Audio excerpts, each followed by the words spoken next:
Hello and welcome everybody to the weekly Shir Nyanagul Moshiach on the internet. Thanks to you and your participation, the Shir has grown to be the largest weekly Shir in Nyanagul Moshiach in the English language. Tonight we are actually having the 8th Shir. When we hear about the number 8, we already reminds us of the time of Moshiach, because the number 8 is connected to the era of Moshiach. The number 7 is connected with nature, Teva, 7 days of the week. And 8 is the number which represents the miraculous era, the era which is higher than nature, when nature elevates to the level of godliness reflected in the number 8. Tonight's shir is Lili Nishmas, a very, very special person, Harav Chosid, Reb Mordechai Meir HaKoyin, Reb Chaim Eliezer HaKoyin, Brisky, and we should be zoiche that v'kitzuranu sheikh ne'ofar v'hu b'soicham, which that leads us directly into the topic of this week's shir. This week's topic is the resurrection, Techiyas Hameisim, the resurrection of the dead, which is a very famous concept. Everybody knows that Kol Yisrael yesh lam chelek lo'olam haba, that every Yid will have a portion in Olam Haba and Techiyas Hameisim, but many of the details regarding Techiyas Hameisim are very, very vague to many people, and in tonight's shir we hope to clarify some of the basic details of Techiyas Hameisim. The first and obvious question is, who will have Techiyas Hameisim? Is it for everybody, a select group of individuals, only tzaddikim, regular people? Who's Techiyas Hameisim for? Who will merit to be resurrected in the time of Moshiach?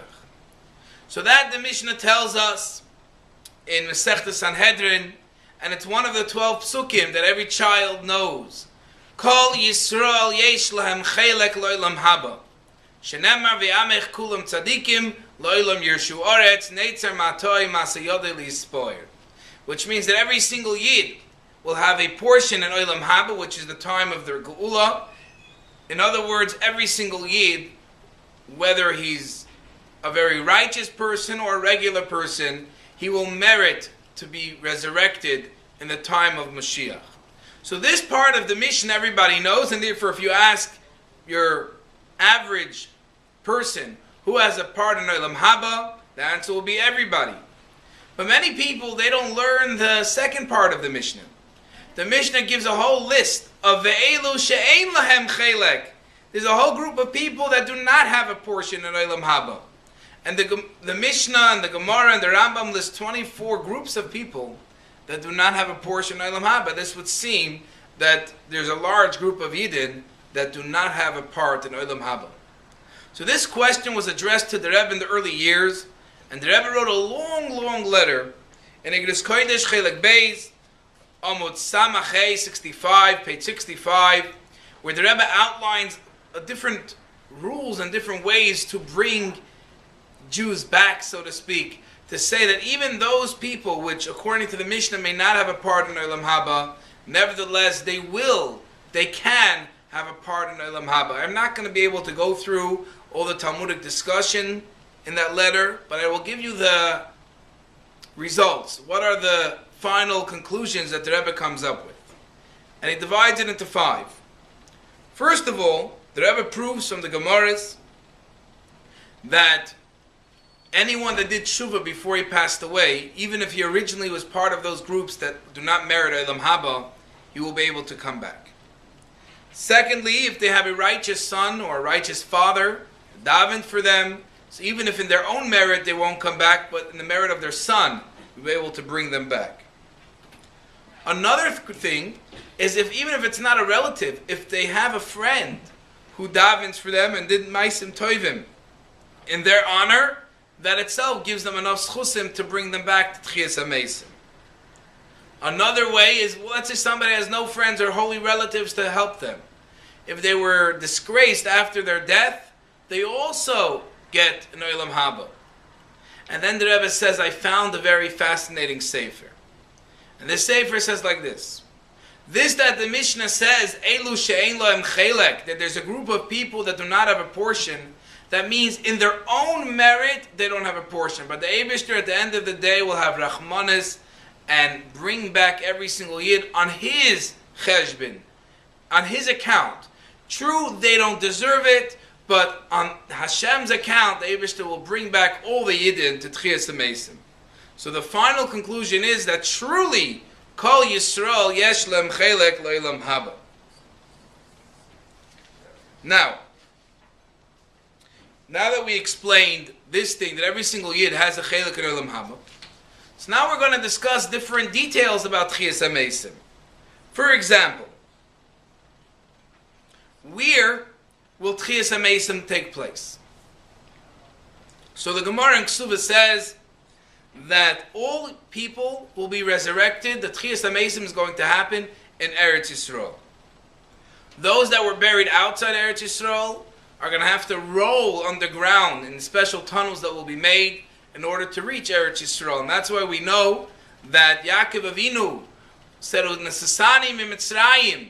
The Yaakov Avinu, he did not want to be buried in Mitzrayim, and one of the reasons that's brought down is he did not want to have to roll to Eretz Yisrael in the time of Techiyas Hameisim. And that's why you'll find that many Yidden, even if they pass away outside Eretz Yisrael, they insist on being buried specifically in Eretz Yisrael. The tzaddikim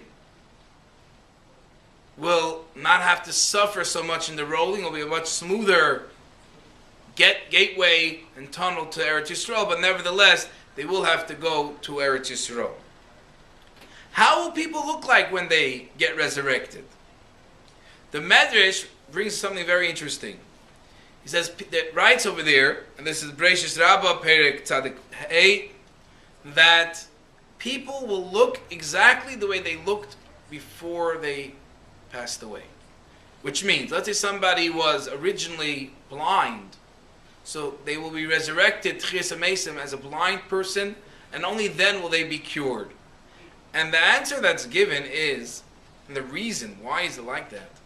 So that everyone should know that it was them. Because let's say everyone knew that this person was blind, and now they're resurrected with sight, people will say it's not the same person. So originally they get up exactly the way they passed away. Then they will be cured, and everyone will know that they, as a certain individual, merited Techiyas Hameisim. In what order will there be Techiyas Hameisim? Well, the tzaddikim will rise before the regular people. As a matter of fact, there will be a special Techiyas Hameisim for tzaddikim earlier, like it says that Moshe v'Aaron Yiyeh Mohem, before Binyan Beis Hamikdash, Moshe and Aaron will already be there to help the Yidden in the Avodas Beis Hamikdash. The tzaddikim will get up right away, and then the regular people, they'll be resurrected according to the Medrash based on the Aleph Beis. If your name is Avraham, so to speak, you go first. The Techiyas Hameisim will happen based on the Aleph Beis. Those that are in Eretz Yisrael will obviously have Techiyas Hameisim before those which are outside Eretz Yisrael. What's very, very fascinating is that there is Sefer Avkas Rochel that brings down an opinion that the Avis are going to be resurrected the last. And many of the Mefarshim ask, why would you say that? If anything, the Avis, who are the founders of Klal Yisrael, they should be resurrected the first. And the Mefarshim explain like this. What is a bigger nachas to a grandparent? To come into an empty room and then the Einiklach come fill it up? Or come into a room and the Einiklach are all sitting there waiting for them? So obviously a grandparent that walks into a room and it's filled with his descendants feels a lot more nachas. And according to that logic, that's why they say that the people, the regular Yidden, will be resurrected first, and then only then will the Avis come in to a full world of their Einiklach, Maisi Yedeim Li'ispoir. What clothes will they be wearing? So that Tosfos brings down two opinions. One opinion is they'll get up right away in their shrouds, and another opinion is that they will be wearing the begodim, the special clothes that they were known to have worn in their lifetime. Now, let's say they had a special suit or a special way of dress that they wore while they were alive. They will end up in those pair of clothing, even though they were buried in shrouds. Obviously, when Techiyas Hameisim happens, there are going to be many, many halachic questions associated with Techiyas Hameisim. And let's deal with some of the interesting questions that are brought up by the Achronim. Question number 1. if somebody was married twice, let's say a woman was married to Reuben, Sarah's married to Reuben. Reuben passed away, so she married Shimon. Now they both passed away, and now both husbands are back. To which husband does Sarah go to? Does it go to Reuben? Does it go to Shimon? It's obviously a very, very yesodistic question. So we have three different opinions. The Anaf Yosef, who's one of the Pirushim to Ein Yaakov, he says that you will have to go to the second husband. And he bases it on a law, a halacha, that says that if a couple divorces, the woman gets remarried, and then divorces her second husband, she may not remarry her first husband. So to speak, both husbands died, so they have to go back to the second husband. The Zohar writes that you go back to the first husband and explains how that halacha doesn't really apply in this case of Techiyas Hameisim, because it's a whole new body, so to speak. The most fascinating opinion in this matter is actually the Chassam Sofer. The Chassam Sofer says that when he was younger, he heard a pirush in the name of the Arizal that says like this, that before a neshama is born, there is a certain neshama which is supposed to be its soulmate. It's bashert. Sometimes a person can get married to someone that was not specifically their bashert because there's other parts of the neshama. So if so, when Moshiach comes, he says, you may not marry not the first husband or the second husband. You're going to go to your original bashert. So it will be not the first husband and not the second husband. That's a very, very interesting opinion. I guess we'll have to wait and see. Next question. Will there be a Yom Hadin, a judgment day, for all the neshamas, for all the Yidden that get resurrected? You know, everyone's very scared of Moshiach. They're petrified of the judgment day which is coming. Well, is this true? Will there be judgment day, or is this some fantasy that some people made up just to scare people? So the Barbanel writes in Mayone Yeshua that there is no Yom Hadin. There's truly no Yom Hadin. When Moshiach comes, the whole idea is not true. However, one of the Rishonim, the Ramban, writes that there will be a Yom Hadin. So the Arizal explains. The Arizal says in Nishmas Chaim that the judgment day will only be for the Goyim. For the Yidden, there will be no judgment day. The big Yom Hadin is only going to be for the Goyim. However, the Friedrich Rebbe writes in Kuti Deburim, a very interesting thing. He says there will be a judgment day for the Yidden also, but it will be a positive judgment. Hashem's going to look at every Yid, and He's going to see a whole stack of Averis. And He's going to knock off each Avera, judging it one by one. This Avera, you were Anos, you didn't know, you were in a bad atmosphere, you were in Golos. Hashem is going to judge favorably all their Averis and get rid of all the Averis of the Yidden. So it will be a judgment day, but a very positive judgment day, and all the Averis will disappear. Another question. Neshama, many times, has different Gilgulim to fix different things in this world. When Moshiach comes, which body will the Neshama go into? Its first body, second body, third body. Which Neshama, which body will merit to have the Neshama in it? So the Mekubalim explain something very interesting. Every time you do a mitzvah in a certain body, you're elevating a certain part of the neshama. That part of the neshama is a pure part of the neshama itself, and it has the ability to give life to the body. So each body will be resurrected with the part of the neshama that it elevated. So therefore, truly the neshama can be, so to speak, split into different bodies, one neshama in different bodies, each body getting up with the chelik of the neshama that it itself elevated, and in the merit of that mitzvah that they did, they will be resurrected with that part of the neshama. So until now, we explained the different details of those which have passed away and will merit Techiyas Hameisim. Now we have to discuss one final thing. What about those which are living? There are rumors out there that even those which are living will have to pass away. before Moshiach comes and have resurrection, have Techiyas Hameisim.